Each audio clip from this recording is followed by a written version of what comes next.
c'est dimanche. On va encore manger chez tonton Robert. Je veux plus aller là-bas. J'ai dit à maman que je voulais pas y aller, mais elle m'a engueulée. Elle dit que c'est la crise d'ado qui commence. Elle m'écoute jamais de toute façon. Moi, je sais que si je retourne là-bas, il va me le refaire. Je faisais l'atelier scénario de la Fémis, dans lequel j'avais développé un long métrage, et j'arrivais à la fin de cette presque 1 an et demi de formation, complètement découragée, avec un scénario qui était à moitié séquencier, à moitié dialogué, enfin qui ressemblait pas à grand-chose. Et puis je suis partie en vacances et je me suis dit, il faut absolument que j'écrive quelque chose qui me fait plaisir, parce que j'avais vraiment perdu le plaisir à bosser sur cette histoire et à pas trouver la sortie. C'est dans une chambre d'hôtel au fin fond du Vietnam, je crois, que j'ai eu cette idée d'une jeune femme qui fait presque tout un parcours initiatique. Et puis j'ai commencé à écrire cette idée-là. Et vraiment, le point de départ, c'était OK, il faut que je kiffe un peu mon écriture, quoi. Moi, l'angle que je prends, c'est celui des agressions sexuelles faites sur mineurs, enfin sur les enfants. J'ai l'impression que quand on est enfant, en tout cas, que cette impossibilité de nommer les choses, elle arrive déjà parce que, selon l'âge auquel ça arrive, on ne sait pas ce qui se passe. C'est-à-dire que concrètement, on ne sait pas ce que c'est qu'un sexe d'homme ou de femme, on ne sait pas ce que c'est qu'un acte sexuel, on ne sait pas ce que c'est que la sexualité. Donc il y a déjà un premier palier comme ça qui est difficile à passer je ne sais pas ce que c'est en fait, je ne sais pas ce qui se passe. Je peux juste sentir qu'il y a quelque chose qui cloche et que c'est pas normal, mais je ne sais pas exactement nommer les choses. Et notamment quand ça arrive dans le cercle familial, cette impossibilité de nommer ce qui apparaît comme un danger qui vient menacer la cellule familiale. En fait, si je parle, ma cellule familiale, qui est garante de ma sécurité et de mon intégrité, va exploser.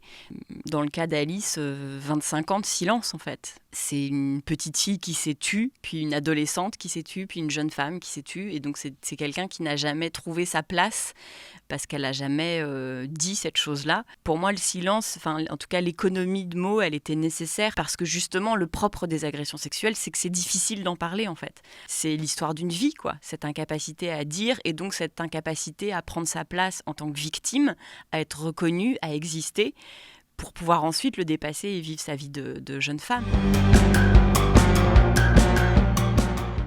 On s'est rencontrés, moi je l'avais vue dans plusieurs films où je l'avais trouvée formidable, et puis quand la question du casting s'est posée, j'ai pensé à elle. Ça a été vraiment très fort comme rencontre, et puis elle a été hyper impliquée, hyper investie. On s'est vu plusieurs fois pour préparer le tournage, pour lire le scénario ensemble, pour décortiquer chaque phrase, chaque mot, et dans le film il y a un journal intime qui est un élément très important de l'histoire. Et Sarah a presque... Je me rappelle, elle avait imprimé son scénario, puis elle avait commencé à faire des collages, à découper une photo de l'agresseur présumé. Enfin bon, elle avait fait tout un travail, elle, de son côté, où je me rappelle, j'étais surprise qu'elle s'empare à ce point-là du personnage. Et c'était hyper agréable parce qu'elle a apporté des choses que moi, je n'avais pas imaginées. Et puis, c'est une comédienne qui est extrêmement généreuse. Bonjour.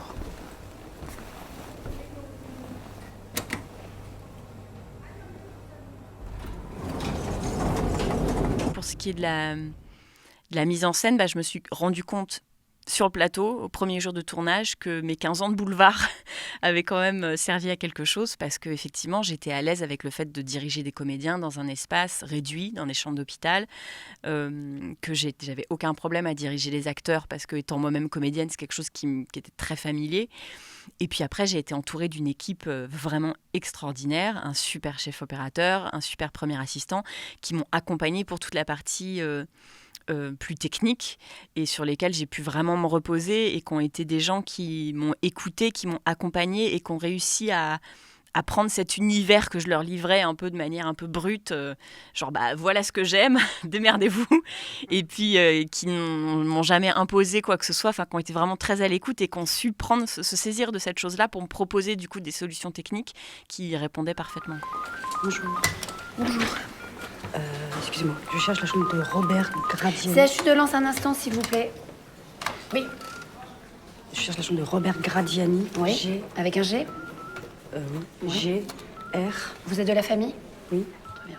En tout cas, d'avoir des vrais moments de rupture comique et de décalage, c'était important pour moi parce que dans mon parcours de reconstruction, puisque c'est inspiré de ce que moi j'ai vécu, je me suis vraiment heurtée à des situations parfois qui étaient complètement ubuesques, complètement absurdes et qui étaient drôles, quoi. Et donc, je me suis dit que c'était intéressant aussi de raconter tous ces moments où d'un seul coup, c'est tellement gros, c'est tellement énorme et c'est tellement dur. Parce qu'il faut sans arrêt réaffirmer sa volonté de s'en sortir, il faut retourner au combat et il y a des obstacles et on ne s'en sort pas. Enfin, je me suis dit, il faut que je raconte cette histoire sous ce prisme-là, quoi, de l'humour et du décalage. En fait, on m'avait dit la chambre 167. 167. Oui, mais je pense que j'ai du mal noté parce qu'en fait, CHU de Lens, un instant, s'il vous plaît. Oui, le numéro de chambre 167. Une seconde. Enfin, du coup, 212, je vous le passe tout de suite. Merci, au revoir. Je vous le confirme.